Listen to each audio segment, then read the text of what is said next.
Hello दोस्तों, जय माता दी। मेरा एक मैं बहुत ही प्यारा जन्माष्टमी का सोहर गीत लाई हूँ। जैसा होगा आप लोग कमेंट में ज़रूर बताइएगा। जन्माष्टमी की ढेर सारी शुभकामनाएँ। कन्हैया सबकी मनोकामना पूरी करे। बड़ा ही प्यारा सोहर है, आप लोग ज़रूर सुनिएगा।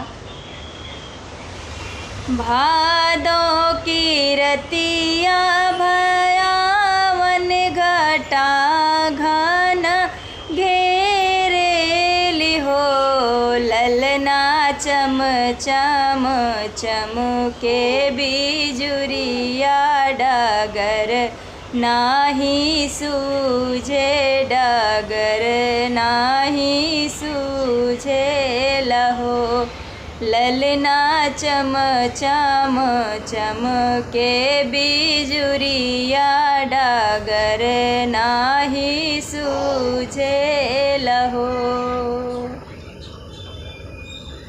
आधिने रतिया जे भैले त मोहन जन्म लिहले, कृष्ण जन्म लिहले हो। ललना खुली गईले जेल के फटकवा, पहरेदार सुती गईले हो। ललना खुली गईले जेल के फटकवा, पहरेदार सुती गईले हो। सुप में से गोड़ लाट कवले त यमुना में डार देहले हो। ललना यमुना के जल भैले थोर तो वासुदेव पार भैले हो। ललना यमुना के जल भैले थोर त वासुदेव पार भैले हो।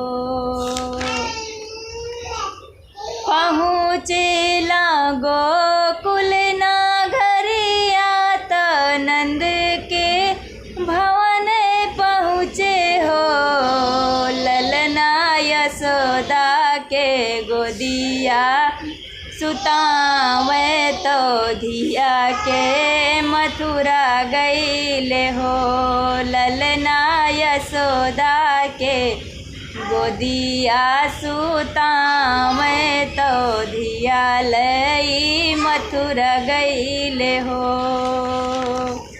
भादो की रतिया भयावन घटा घन घेरेली हो।